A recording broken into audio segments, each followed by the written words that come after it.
Welcome, brave souls, to Fear File Chronicles, your one-way ticket to spine-chilling stories and terrifying tales. Tonight, we'll be diving into the darkest corners of the human mind with a story. After the Fall, Part 10, penned by the twisted mind of Locked 334. Together, we'll explore the unexplained and face our deepest fears. But before we begin, if you enjoyed trembling in terror, be sure to hit that like button, share this video with your fellow fear fanatics, and subscribe to our channel.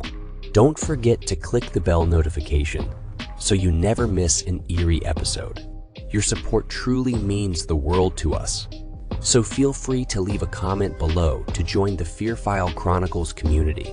Now, without further ado, let's unravel the mysteries of the unknown together as we delve into tonight's fear-inducing story. After the Fall, Part 10. Dim the lights and prepare yourself for a chilling journey into the Fear File Chronicles. The ride back to base was a quiet one. The group was bruised, but not nearly as bad as the children they accompanied. Tony had felt bad about their near failure, but when he saw how much worse his life could have been, he let the feeling fade. This was the world he was part of now, and at least he was on the right side of it. The children hugged each other and questioned their destination. Some of the other Night Stalkers attempted to explain the base, but Duke suggested they limit their information until they could speak to the general. Tony let their words fade away as he stared at the farmhouse ablaze. They had burned all evidence of the carnage in hopes to deter anyone else from repeating it.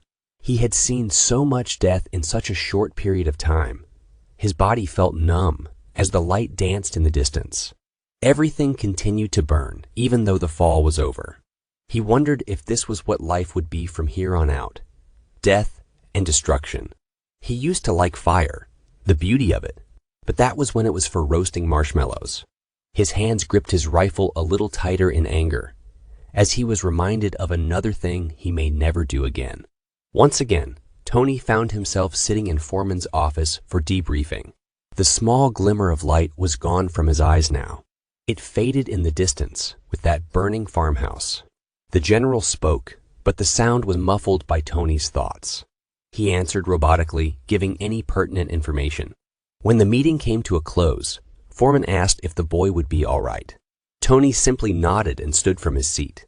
He headed for the door, but just as he reached for the knob, he remembered something. A question, sir? Tony turned back to the general.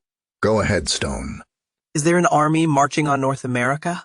The general paused and closed the file he'd been scribbling in. Yes. He sighed. That's why you need the kids, right? Foreman rubbed at his eyes. We need everyone we can find. We're severely outnumbered.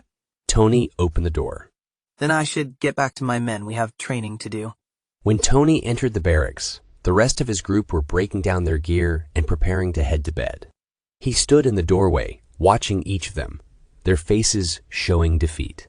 He knew that if a few locals almost took them down, there was no way these boys could survive war. This could not be the end, he thought. He had just found Colin's brother and friends. Tony stood silently watching each of them move about the room and imagined their death. This world had too much of that already. Stop unpacking. Tony finally spoke. Duke looked up. We're not going back out, are we? Tony nodded and listened as the group groaned in unison. We are leaving. He drew them in close and told them about the conversation he had overheard during their mission and Foreman's confirmation of the rumor. Each of them listened intently, and Tony could see the fear in their eyes. None of them were older than 17 and knew they were not prepared to face battle-hardened soldiers. Tony urged them to pack as much supplies as possible over the next 24 hours and to meet at the motor pool at sunset. They would commandeer a vehicle and leave this place. The apex predators would have to fight this war without them. Tony had made a promise to survive, and he would protect his new family, especially Duke. The following day was spent gathering food, weapons, and ammunition. They were not sure how long they would be on the road, but several packs were prepped for their last mission. Wheeler had acquired the key to the motor pool under the pretense of gassing up one of the Humvees. Weasel distracted Packrat long enough for Wheeler to gather the items they would need. Tech had always helped in the kitchen, so it was not odd when he requested access to the pantry.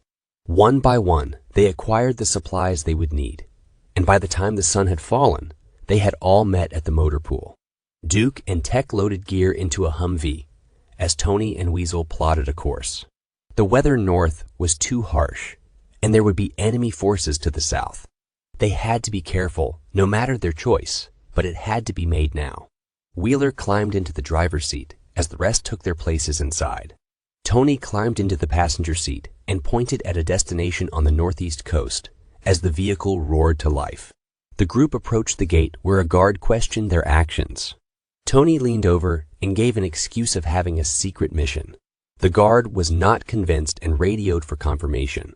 Tony simply nodded and Wheeler hit the gas, barreling through the barricade and into the night, gunfire peppering the vehicle in their retreat. Duke leaned forward. So, what's the plan? We're going to get as far away from here as possible and hopefully stay alive. Duke leaned back and the vehicle fell quiet. None of them were sure where to go or how they would be able to sustain themselves in this world. The apex predators would surely be looking for them, and they would have to avoid the army that was taking control of North America. All of this only made surviving more difficult, but they had each other, and that would have to be enough. As they passed the remains of the old farmhouse, their eyes fell on the smoldering wreckage. Smoke still tainted the air above it, and they wondered if that could be their future. Headlights of 3 vehicles topped a hill behind them, and they instantly knew it would be the predators. Their vehicle began receiving bullets within seconds, and each of them ducked to avoid any ricochet. Wheeler forced the accelerator down further until it touched the floor. He struggled to remain on the road as their pursuers drew closer. Weasel grabbed his rifle and leaned from the window, returning fire. Tony screamed for him to get inside, but it was too late. The boy was shot 4 times in the chest. The rifle tumbled from the vehicle, and his body fell limp in the seat, his head still hanging out the window. No one else tried to be a hero. Tony yelled as Tech scrambled to cover Weasel's wounds. It's too late. He's gone, man, Duke said as he pulled at Tech's arm. They're gaining on us, Wheeler said. Tony looked back, and the lead vehicle was only 2 car lengths away. They would overtake them and more than likely kill them. He had to do something and fast, so he told Wheeler to head for the trees. The wheels kicked up dirt as they rapidly changed direction. The boys were tossed about inside as they bounded over a hill and into the woods. The 2 Humvees behind them followed after and weaved between trees. Wheeler struggled to avoid each one as well, but sideswiped a large oak, causing him to lose control. The wheels caught at an awkward angle and turned the vehicle on its side.